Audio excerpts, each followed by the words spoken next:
Okay, a few quick little reminders here before we get into our second example exam. For the AP exam, review your contact info. So go to myap.collegeboard.org. You need to know your AP ID number. Also cb.org/AP 2020. It'll give you some updates on the new exam and the new format. There's lots of videos. There's lots of clips about the exam, online practice. Check out your technology. So on May the 4th, you should receive an email link for a testing demo. Now this is going to be the same protocol. So if it'll work then, it'll work for the AP exam. And if it doesn't work then, that means it won't work for the AP exam. No Internet Explorer, that one's not going to be supported. Grammarly, if you have it, please disable it or remove it, because apparently it says it will interfere with your AP exam. Okay, so practice submitting your responses. You can paste, you can attach a photo, you can attach a file. There are some video links there, guidelines, and required materials, right? Internet searches are going to be wasting your time, right? And your pages with your AP ID initials and page number at the top, you can prepare those in advance so you don't have to do it during the exam. They're ready to go. Now, 2 days before the exam, you're going to get an e-ticket email, and that's where you are actually going to be entering the exam, through your e-ticket. Okay, so this is the second sample exam. This is a killer hard one. Here's a weird kind of graph. What does it tell us? G is a differentiable function, which means it's smooth and continuous, right? G is differentiable. Now, this is not G, this is G prime. They tell us that G of 6 is equal to -1. That's super important. It says the graph of G prime, which is the derivative, is shown above. So you notice the derivative is increasing, then it's decreasing, etc. And the derivative, oh, this is got a break here. It says now on the interval from -4 to 4, whew, this thing acts like a cos wave. And they actually tell us what G prime is. It's 3 cos of this, right? All right, so this is going to be a cos wave. These are straight lines, right? We can tell because we are going to be figuring out some of these areas. So find the average rate of change of G prime from 4 to 6. Average rate of change, remember that's like y2 minus y1, x2 minus. So this is for G prime. Okay, A. Average rate of change for G prime is going to be G prime of 6 minus G prime of 4. Sorry, -4, right? Yeah. Over 6 minus -4. Now, what's G prime of 6? This is the graph of G prime. G prime of 6 is 1. G prime of -4 is -3. Those are the actual values. So this is 1 minus -3 all over 10, which is 4/10, which is 2/5. Done. Probably a 1-mark question. It's pretty straightforward. Okay, B. Now it says the average rate of change of G. Average rate of change, G, is going to be G of 6 minus G of 4 all over 6 minus 4. This is -1. We know that. We're given that. That's why that's so important. Okay. I don't know what this is, and I know that's 10. Okay, so this is going to be -1, subtract G of -4 over 10. So here's my problem. I don't know what G of -4 is.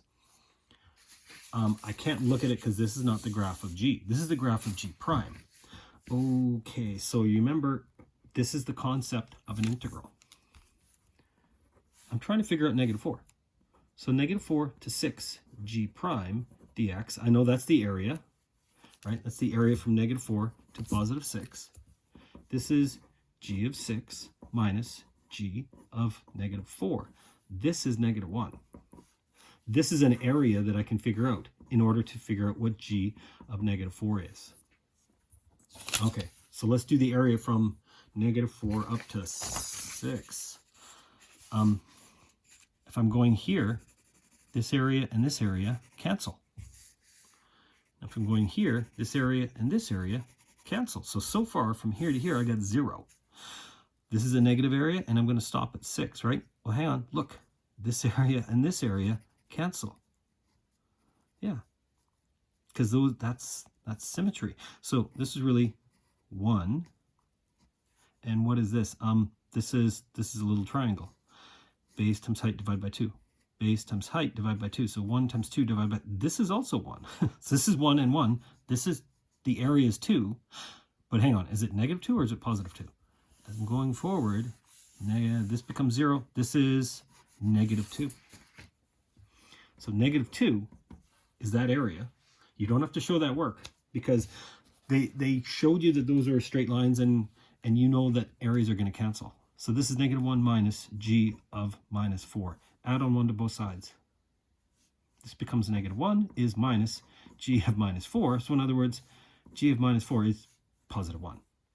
This goes into here. This becomes -1 minus 1 all over 10. So this is -2/10, or in other words, it's -1/5. Yikes. That was an awful lot of work just to get there. Okay.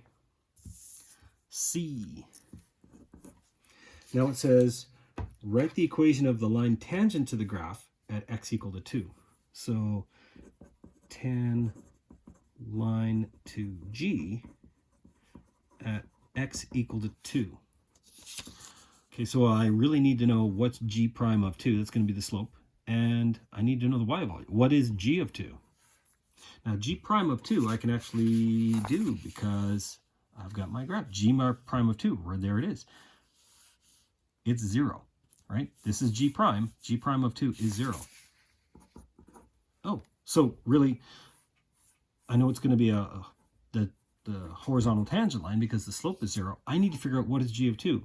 We're going to do it the same way we did here. All right, so from 2 to 6, g prime dx, that's going to be g of 6 minus g of 2, because I need to figure out what is g of 2. G of 6 I already know is -1. So this is the area from 2 to 6. Okay, let's do the area from 2 up to 6. Oh, we already figured that these two cancel, and this is negative. Oh, I need to figure out this area here. But luckily, you remember, I can actually, oh yeah, that's actually in this part here, it's a cos wave. So I know that these cancel, and this is -2. So I need to figure out this area. And it's going to be, it's underneath the x-axis, so it's going to be negative. So let's do the area from -2 to 4, and then I'll add it on to my 0 and my -2. So let's see, the integral from -2, no, sorry, it's +2 to +4.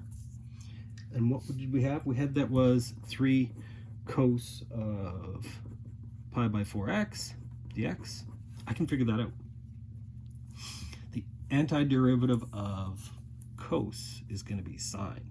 So this is going to be 3 sine pi by 4x. Now, if I was doing a derivative, I'd multiply by the derivative of the inside, right? Times pi by 4. So because I'm doing an antiderivative, I'm going to multiply by its reciprocal, right? I'm going to divide by pi by 4. And hang on, does that work? If I quickly do the derivative of 3 sine becomes 3 cos, and then times pi by 4. Those are going to cancel. Yes, it works. So I'm plugging in 4 and I'm plugging in 2. Oh man, but look, when I plug in 4, I'm going to get pi over 4 times, I'm going to get pi. So this is going to be sine pi, which I know is 0, minus, so times whatever, minus this is going to be 12 over pi sine of, when I plug in 2, I'm going to get pi by 2. Sine pi by 2, 1. So this becomes 1. So this is 0 minus 12 over pi times 1. So that's this. Now I need to add it on to this. So this is, so we said this was this area minus 12 over pi, right, times 1. That's that area, minus 2. And then what's that equal to? That's equal to -1 minus g of 2. This is confusing. Let's just multiply everything by -1 right now. So positive 12 over pi plus 2 is equal to 1 plus g of 2. Subtract off 1. So in other words, g of 2 is 1 plus 12 over pi. That's the y value. Okay. Do we have the tangent line yet? Remember, y minus y1 is equal to the slope x minus x1. Slope is 0. So it's really y minus the y value is equal, in other words, y is equal to, what was that y value? The y value is 1 plus 12 over pi. Now you can write this as pi plus 12 all over pi if you really want. It's the same thing. So in other words, this is just a flat horizontal line where the slope is 0. Okay, that was C. Let's do D. D says find the absolute maximum of G on the interval from -4 to, so it says the max. The maximum value, that means the y value. So find the absolute maximum value. So max of G, this is when G prime is equal to 0 or undefined, right? If it's a critical point, or it could be an endpoint. Okay, so where's G prime equal to 0? Right there. -2, +2, 5.5, 7. Is it undefined there? Ooh, should I go 7? Now, hang on, is G prime undefined? This is G prime. G prime is defined to be right there. Now, the next derivative would be 0, yeah, or it wouldn't be undefined. But G prime is 0 here, here, here, here. Those 4 points. Or maybe it's an endpoint, right? So it's -2, 2, 5.5, and 7. Now, hang on, is it a maximum? Maximum looks like this, right? Means G prime goes from positive to negative. Ooh, for a max. Is this from positive to negative? No. Is this one from positive to negative? Yes. This one is from positive. It could be. So that could be a local max. 5.5. Is this going from positive to negative? No. 5.5. Is this one going from positive to negative? No. It's going from negative to positive. That would be a min. What about 7? Is it going from positive to... No, that's above and it's above. Not that one. So it's either got to be this one or maybe it's an endpoint. Now, let's realistically think about this. I've scribbled all over this thing. So it's talking about the maximum area. So if we're starting at 6, right? I know that G of 6 is -1. As I go forward, I'm adding on positive area. Yeah, so this is quite the area. This could be, I got to figure out this is all positive area. As I'm going backwards, remember, these two cancel. So that's 0. But as I'm going backwards with negative area. This is also a positive area. Now, if I continue on, right, I know that these are going to cancel and these are going to cancel. So it's probably not going to be this one because this is a whole bunch of zeros, right? These two would cancel and these two would cancel. This is a bunch of zeros. So it's either going to be going forward this area or it's going to be going backwards this area. So I should really figure out these two. So I'm looking for the value up to 2 or the value up to 12. So it's either G of 2 or it's G of 12. It's one of those. Which one is the maximum? We just figured out G of 2 in the previous question, didn't we? G of 2 was 1 plus pi by 12. 1 plus, 12 over pi. Now 12 over pi is like 12 over 3, which is around 4. So this is really close to 5. It's probably like 4.9 or something like that. Now I could probably plug it into a calculator and I think it is actually 4.8. So this is the one I want to figure out. What's G of 12? Remember, from 6 to 12, G prime dx is G of 12 minus G of 6. This is -1. Let's figure out this area from 6 to 12. So if I'm starting here, I'm going forward. There's a half. There's another half. That's 1, 2, 3, 4, 5, and a half, right? I'm just counting the areas. Half, half, 1, 2, 3, 4, 5 and a half. This is an area of 5 and a half. So 5.5 is equal to G of 12 minus 1. That's +1. So subtract off 1 from both sides. I'm going to get 4.5 is equal to G of 12. This one's bigger. So the maximum is 1 plus 12 over pi at x equal to 2. So G has a max. That's the maximum value. That's the location where it happens. Now, you remember I had to figure out not inflection points, critical points, where G prime is 0 or undefined. Okay, E. What is E? This is a massively long question. This is going to take me like half an hour to do. So I think this would be way harder than you would see on an exam. Who knows? E, we're doing, and usually there's like 3 or 4 parts to a question. Certainly not 8 here. E, it says, what is the limit as x approaches 8 of 2 minus the cube root of x all over g of x? Now, think about it. When I plug in 8, I'm going to get cube root of 8, which is 2. 2 minus 2, which is 0. I'm expecting this to be 0 over 0. I don't know. What's g of 8? G of 8, if it's equal to 0, then I can use L'Hopital's rule. But first off, it needs to be 0 over 0. That's an indeterminate form. So let's figure out g of 8. Once again, remember, from 6 to 8, g prime of x dx is g of 8 minus g of 6. And I know that g of 6 is minus 1. So it's the area from 6 to 8. Let's do the area from 6 to 8. Half. Oh, it's just half and a half. It's just 1. From 6 to 8, I'm going to get that half and that half. 1. 1 is equal to g of 8 minus 1. Yes, g of 8 turns out to be 0. Okay. So, because of that, by L'Hopital's rule,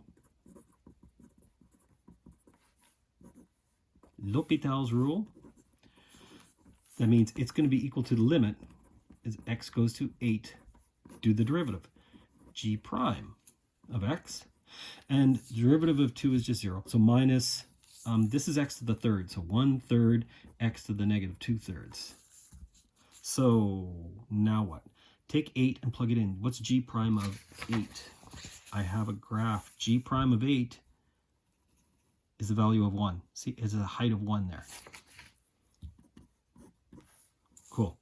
So this is no longer undefined. It's something over 1 instead of over 0. So really I need to do what's negative 1/3 times 8 to the negative 2/3. So in other words, it's negative 1/3 times 8 to the 2/3 means cube root of 8, right? And it's squared. And it's negative, so it's 1 over. This is going to be 2 squared, which is 4. So this is negative 1/3 times negative 1/4 is negative 1/12. That's the limit as x approaches of 8 of that beast. Okay, who's next? F. Give the x-coordinate of all points of inflection for G. So G has inflection points at G double prime equal to 0 or undefined. Now, I don't have G double prime. That means that the slope of G prime is 0 or undefined. Okay, let's look at this thing. Slope is 0. Should I include an endpoint? I don't know. It looks like it. 4. So x equal to negative 4, 0. Oh, it's undefined here because the slope is undefined because there's a kink. Oh, yeah. So 0, 4. Where else? I also have kinks at 6, 7, is 9. Yeah, this thing is, it's discontinuous. So is the slope undefined? Well, very undefined, like really undefined, because the slope coming from one side, coming from the other, it's too different. So 9 is another one. Yikes. Now, are those actually inflection points? It says give the x coordinates.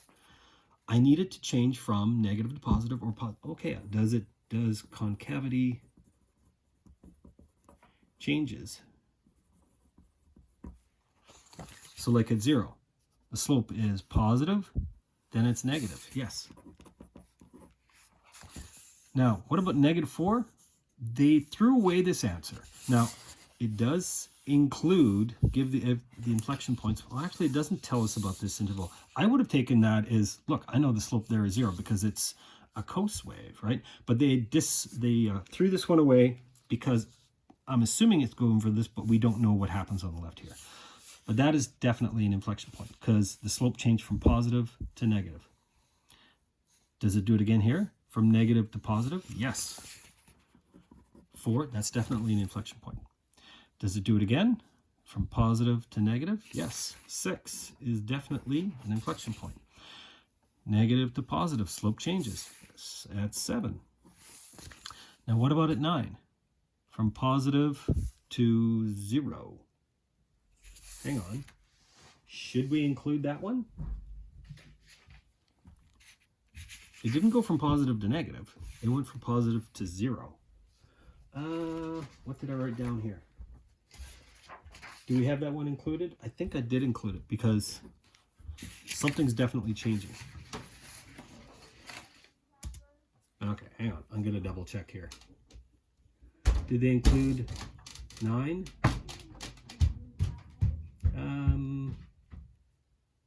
No, they did not include. Well, it didn't go from positive to negative. So they only had 0, 4, 6, and 7. Okay. Yeah, I would have gotten this one wrong. Now, they also excluded this one. Okay. G. Let's get on to G. It asks for G double prime of 2 and G double prime of 9. G double prime of 2. This really means the derivative of G prime. Now at 2, remember, this thing's a cos wave. I can actually do, let's do this. So it's going to be the derivative of, what is it, 3 cos pi by 4x, which turns out to be negative 3 sine pi by 4x times pi by 4. Oh yeah. That's that chain rule thing. Now I'm going to be plugging in when the x value is 2.